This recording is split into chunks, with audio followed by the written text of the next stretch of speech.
আজকের দাওটা কেমন জবরদস্ত হলো বলো তো রাখাল না? কেউ টেরটাও পেলো না। হরেশ নরেশ হোক বাহক সদানন্দ, লোককে ঠকিয়ে টাকা হাতানোতেই রয়েছে আনন্দ। যা বলেছে গুরু। আর এই ব্যাপারে তোমার যে জুড়ি মেলা ভার, মালগুলো নিয়ে কেমন নকল টাকার নোটগুলো গছিয়ে দিলে বলো তো, আর ওরা বুঝতেও পারলো না। আরে অত সোজা নাকি রে, আমি হলাম রাখাল হালদার, লোক ঠকানোই আমার কারবার। আর আমি তো এই লাইনে নতুন নই। তা তো বটেই, তা তো বটেই। রাখালদা, আমার গ্রামের পথ এসে গেছে, আমি এবার চলি। তুমি জঙ্গলের পথ ধরবে নাকি? হ্যাঁ রে পল্টু, জঙ্গলের পথ দিয়ে গেলেই তাড়াতাড়ি বড় রাস্তায় উঠতে পারবো।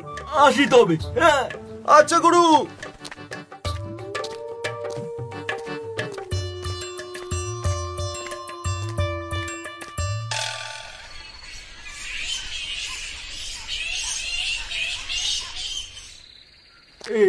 এই রে, জঙ্গল তো বেশ গভীর হয়ে এলো এদিকে। ইস, এই অন্ধকারে যে পথ দেখাই যাচ্ছে না। এর থেকে পল্টুর সাথে তার গ্রামে চলে গেলেই ভালো হতো। সঙ্গে আবার টাকা পয়সা রয়েছে, এখন কি যে করি। না না, যদি আবার ডাকাত দল জঙ্গলের মধ্যে গা ঢাকা দিয়ে লুকিয়ে থাকে, শেষে এই লাভের দল পিঁপড়েতে খাবে, তার উপরে আমার প্রাণটাও চলে যাবে। আমি বরং একটা গাছের উপরে উঠে পড়ি। হ্যাঁ হ্যাঁ হ্যাঁ, সকাল হতেই নেবে হাঁটা দেব। যেমন ভাবা তেমন কাজ।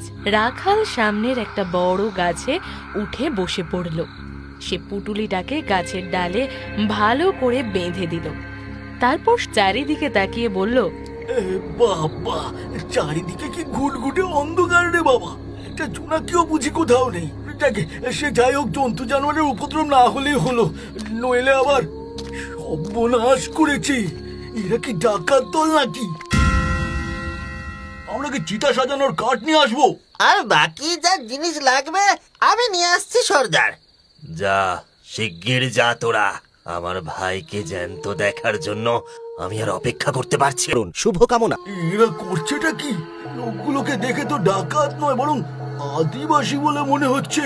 আর এটা বুঝি এদের শ্মশান, নইলে লাশ এনেছে কেন? সর্দার, আমরা কাঠের জোগাড় করে ফেলেছি, এবার লাশটাকে চিতায় তুলবো। লাশ? লাশ বলছিস কেন? তুমি উত্তেজিত হও না সর্দার, পরমাত্মা নিশ্চয়ই ওকে জীবিত করে দেবে, তুমি দেখো। তাই যেন হয় রে, তাই যেন হয়। তোরা সকলে এবার একত্রিত হ, সময় এসে গেছে আমার ভাইকে জীবিত করে তোলার। এরা এসব কি বলছে? মৃত মানুষ জীবিত হবে কিভাবে? এও কি সম্ভব নাকি? এই নিন সর্দার, এই নিন।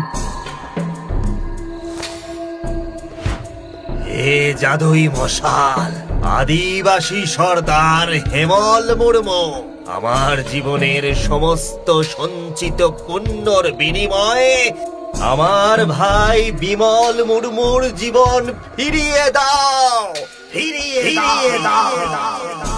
লোকটা আবার কি করছে? এরকম অদ্ভুত দৃশ্য তো আগে কখনো দেখিনি।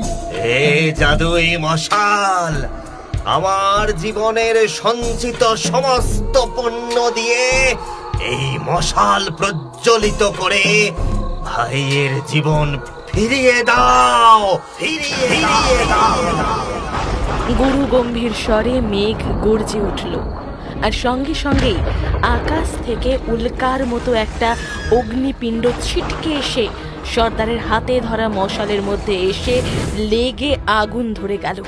সর্দার উল্লাসিত হয়ে উঠল, কিন্তু গাছে বসে থাকা রাখালের চক্ষু চড়ক গাছ হয়ে গেল।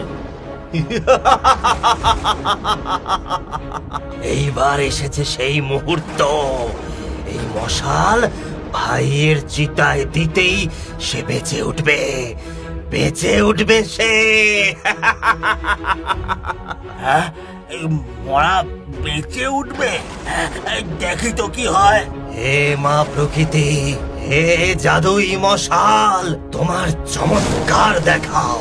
জীবন দান দাও আমার ভাইকে, জীবন দান দাও।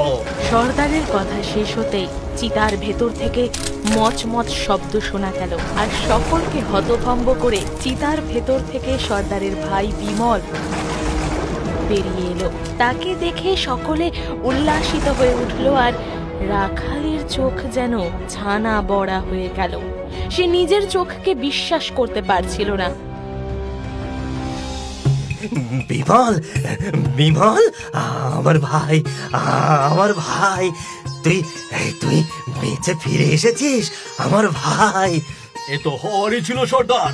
তুমি সারা জীবন এত ভালো কাজ করেছো, তোমার পুণ্যের ভাগ যে অনেক। ভাই, আমার ভাই। দাদা, তুই আমার প্রাণ বাঁচিয়ে নিলি দাদা। তোকে তোকে যে আমি কি বলে ধন্যবাদ দেবো আমি জানি না। সকলে দেখো, সকলে দেখো, আমার ভাই ফিরে এসেছে। দেখো আমার ভাইকে। আজকে আজকে আমরা এই খুশিতে উৎসব করব। ভাই আমার। এ তো অবিশ্বাস্য। এই জাদুই মশালের জন্য মৃত মানুষ জীবিত হয়ে গেল। তবে তো চমৎকার হয়ে যাবে। ওই জাদুই মশাল আমার চাই, এটা আমার চাই।